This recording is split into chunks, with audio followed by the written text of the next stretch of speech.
What I hear most often in the work that I do is that people are looking for aligned relationships. They are looking for relationships that feel fulfilling, that feel satisfying, that feel right, that feel like a value add to their life. They are looking for relationships that fill their cup. And there are a lot of old ways of looking at relationships that are not serving us anymore. And we need a different way of navigating relationships. We can heal our relationship patterns by going inward, by learning how to listen to ourselves, and then we can put those into action in our relationships. When we each know what we need, what our wounds are, what our patterns are, and then we come into relationships with that knowledge,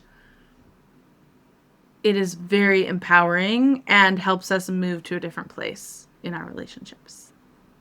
People often come to me after intense things happen in their life, like a breakup, where something just kind of blows things up.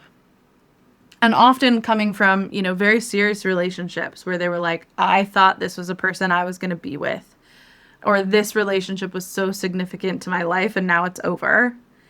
And most people come to me in the like, what just happened? What was that? Ugh. Like, I don't know what happened. I don't know what I want, right? In that place of right after the relationship is over, now what? So I created a free webinar around this that's happening April 27th. But I really want to go into this spot that people come to me for, where people are coming out of breakups and moving into this place where it's like, that is never going to happen again. I am not going to have that kind of relationship ever again. And I remember having the same experience of leaving a relationship. And I had a therapist at the time, and I remember telling her, to me, it was very profound because it was like this feeling of the cycle breaking just by me saying, that's not happening again. Like, I am not going to have a relationship like that. She maybe didn't respond in the best way that I needed her to, right? She said, well, I hope so. And to me, I was like, saying that out loud, like, this is never going to happen again, felt like a celebration. It felt like a breaking of something, but in a breaking me awake kind of way, right? Like, something happened in me saying, I'm not doing that again. More had to come after that, right? It wasn't enough to just say, that's not happening again. But for me, it felt profound. And it still feels profound to this day. And that's where people also come to me who can relate to that feeling of, that's not happening again. And a lot of times people kind of being like, okay, I need to be single, or I need to take space from a relationship so I can figure out what that was and what I want and move to this place that's different. And the people that come to me, it's not that they're like, I want to be single forever. It's more of, I want to be single for enough time for me to move toward an aligned relationship that feels different. And I want to move different in that relationship. And that's where this work starts. So, welcome to Soul Footing Guidance.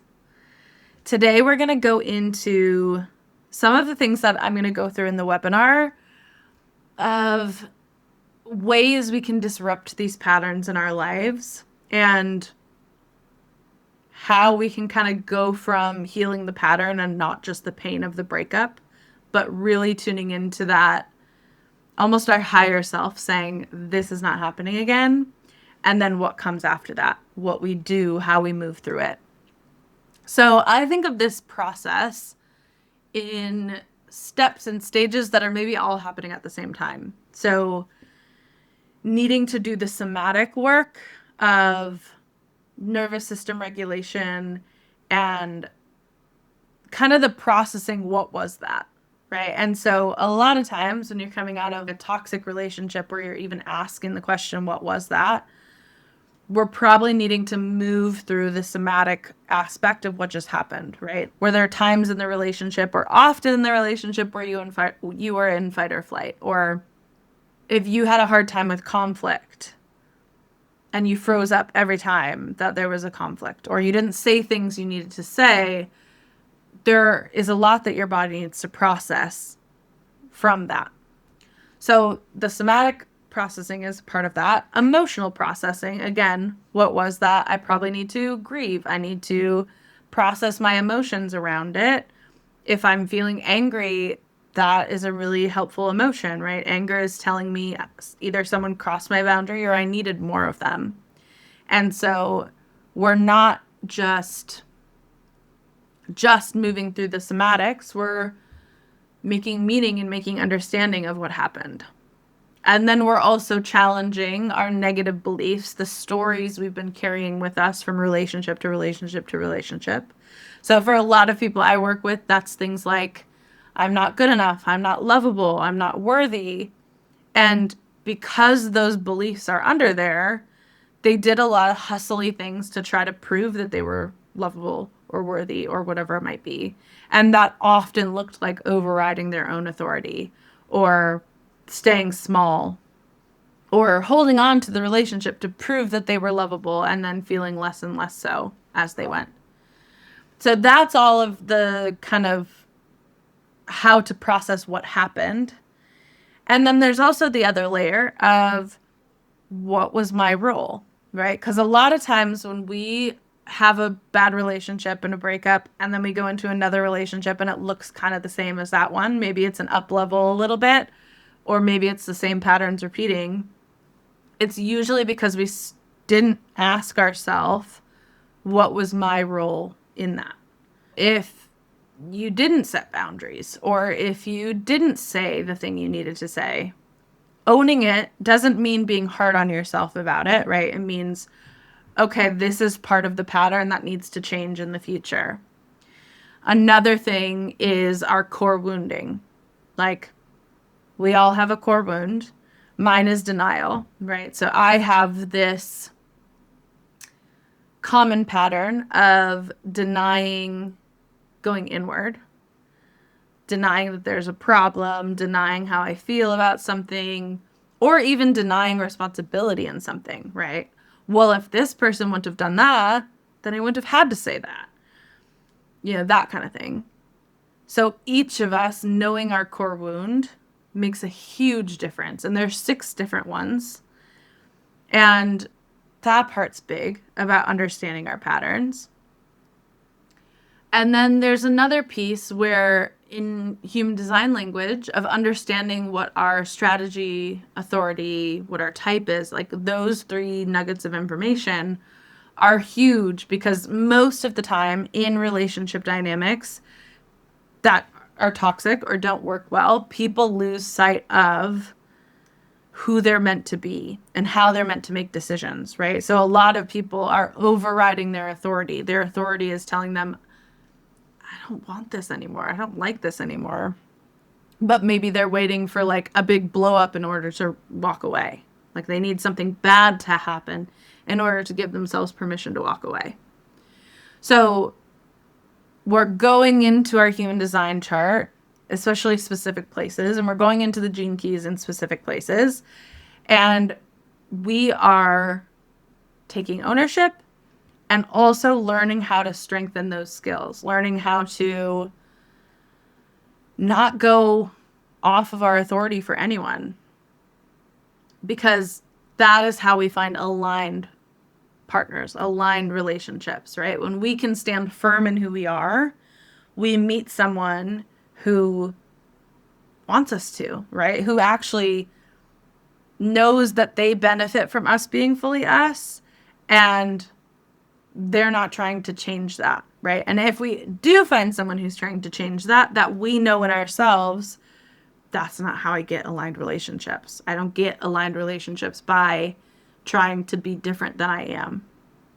So that's where this work lives, right? There's a processing what just happened, and then there's a moving forward of, in order for the next one to go different in order to call in aligned partnership, there are almost these cheat codes we can use to learn our patterns and learn the what just happened, what's happened in relationships before.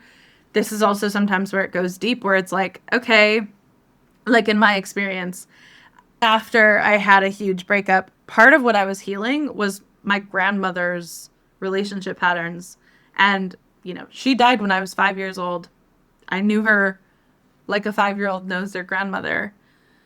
But the things that I was carrying in my body related to relationships that she had and dynamics and patterns that a lot of women in my family have been through or put up with, like I needed to release that for me and for her. And so that surprisingly came up. I wasn't expecting that. But healing that ancestral generational part is usually why we have the certain patterns or core wounds or whatever it might be. Like, kind of our human job is to have shadows and transmute them, and have shadows and learn from them, and have shadows and let those be our lessons. So, even moving to that place where we can let go and we can release shame of even having these wounds or even having these challenges, because it's kind of the part of being human. And so we're almost using relationships as mirrors to our own growth and evolution, and getting to have really loving, aligned relationships in the process. So if any of this sounds interesting to you, of kind of that post breakup, what the hell do I do now place, follow for more, because from now until April 27th and beyond, this is a big focus of what we're going to go through, like the actual tools, the practical skills of how to change these patterns at their root so you don't have to have the same type of relationships anymore. You can register for the event for free and then follow me on Instagram or TikTok as well. And I'm happy to have you. Thank you.